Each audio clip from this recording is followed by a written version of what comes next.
देखिए, अगर आप बियर्ड हेयर ट्रांसप्लांट प्लान कर रहे हैं, तो उसके कॉम्प्लिकेशंस आप ज़रूर देख लें। क्योंकि काफ़ी बार ऐसा होता है कि इसके कॉम्प्लिकेशंस जो होते हैं, वो पूरी तरह रिपेयर नहीं हो पाते। तो कौन-कौन से कॉम्प्लिकेशंस हो सकते हैं और किन-किन बातों को ध्यान रखना है, जानेंगे इस वीडियो में।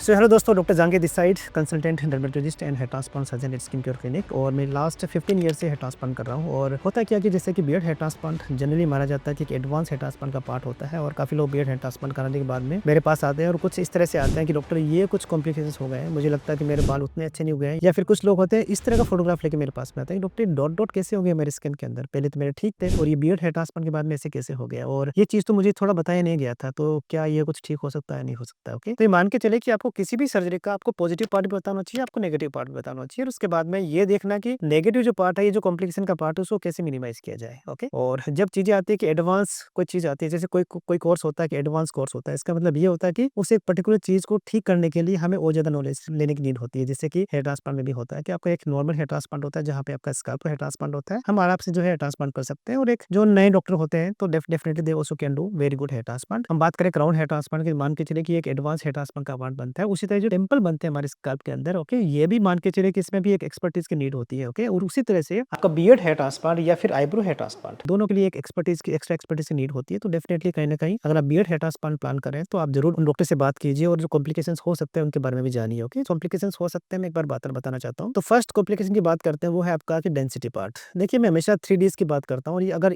इन 3Ds में कुछ ना कुछ प्रॉब्लम होगी, तो डेफिनेटली आपको है वो बियर्ड हेयर ट्रांसप्लांट में ज्यादा आपको है वो विजिबल होगा। ओके, तो अगर बात करें डेंसिटी की, तो एक फेस पे दोनों की तरफ डेंसिटी बराबर होना चाहिए। आपकी लेफ्ट की डेंसिटी और राइट की डेंसिटी दोनों बराबर होना चाहिए। या फिर आप ये कह सकते हैं कि आपका एक साइड का भी डेंसिटी बिल्कुल नॉर्मल होना चाहिए। ओके, ऐसा नहीं कि आपके ऊपर बाल ज्यादा हो, नीचे बाल कम हो, तो यहाँ पर भी प्रॉब्लम हो सकता है, क्योंकि फेस आपका एक सेंटर मतलब दिखने वाला फर्स्ट पार्ट होता है आपका। ठीक है, तो डेफिनेटली इसमें थोड़ा बहुत भी चेंजेस होंगे, तो कहने की वो ज्यादा विजिबल होंगे। ओके, मेरे पास एक वीडियो था और ये काफी परेशान हो रहे हैं और ये बोल रहे हैं कि जो है इनका hair transplant, beard hair transplant उतना सक्सेसफुल नहीं हुआ। और मैं देख पा रहा हूँ कि इनके जो बियर्ड हेयर ट्रांसप्लांट में जो है वो यहाँ पर उनकी डेंसिटी थोड़ा कम है और यहाँ पे डेंसिटी थोड़ी ज्यादा है। ओके, तो ये एक प्रॉब्लम हो सकती है। सेकंड जो पार्ट होता है डायरेक्शन का पार्ट। देखिए, जनरली क्या होता है कि ये जो पार्ट होता है ना आपके फेस का, ये जो बियर्ड होती है हमारी स्किन से लेस देन 15 डिग्री के आसपास निकलती है। ओके, तो अगर आपके एंगल ज्यादा होगा, तो डेफिनेटली बाल हो लंबे आगे की ओर आएंगे आपके। ओके, तो डेफिनेटली वो उतने अच्छे नहीं दिखेंगे। तो ये एक सेकंड पार्ट हो सकता है। और थर्ड होता है, उसको बोलते हैं बीडिंग या फिर बोलते हैं कोबल स्टोनिंग। ओके, ये जो फोटोग्राफ देख पा रहे हैं ना, इसमें हल्का हल्के डॉट बन गए इनके फेस के ऊपर। ओके, ये क्यों बनते हैं? क्योंकि जो स्किन हम जो यहाँ से ग्राफ्ट उठाते हैं ना, तो उठाने के बाद में वहाँ पे कुछ एक पार्ट होता है जो कि अपर स्किन का होता है, और ये अपर स्किन का जो पार्ट है वो रिमूव नहीं करते हैं, और यही अपर स्किन का पार्ट होता है स्किन के साथ चिपक जाता है और हल्का सा बीडिंग बनता है, और इस तरह का कॉम्प्लिकेशन होता है। ओके, तो ये 3-4 कॉम्प्लिकेशन काफी कॉमन होते हैं। और ये मान के चलिए कि एक बार अगर बियर्ड हेयर ट्रांसप्लांट में कॉम्प्लिकेशन हो जाए, तो उसको ठीक करना बड़ा ही मुश्किल है। ओके, अगर स्कैल्प हेयर ट्रांसप्लांट की प्लान करें, तो यहाँ पे काफी ईजी होता है, क्योंकि यहाँ पे अगर बाल हम निकालते भी हैं तो एक स्कारिंग देते हैं, तो ज्यादा विजिबल नहीं होता। लेकिन यहाँ पर अगर हम बाल निकालेंगे, तो ऑब्वियसली प्रॉब्लम ये होता है कि वहाँ पे फर्दर स्कार बन जाएगा। ओके,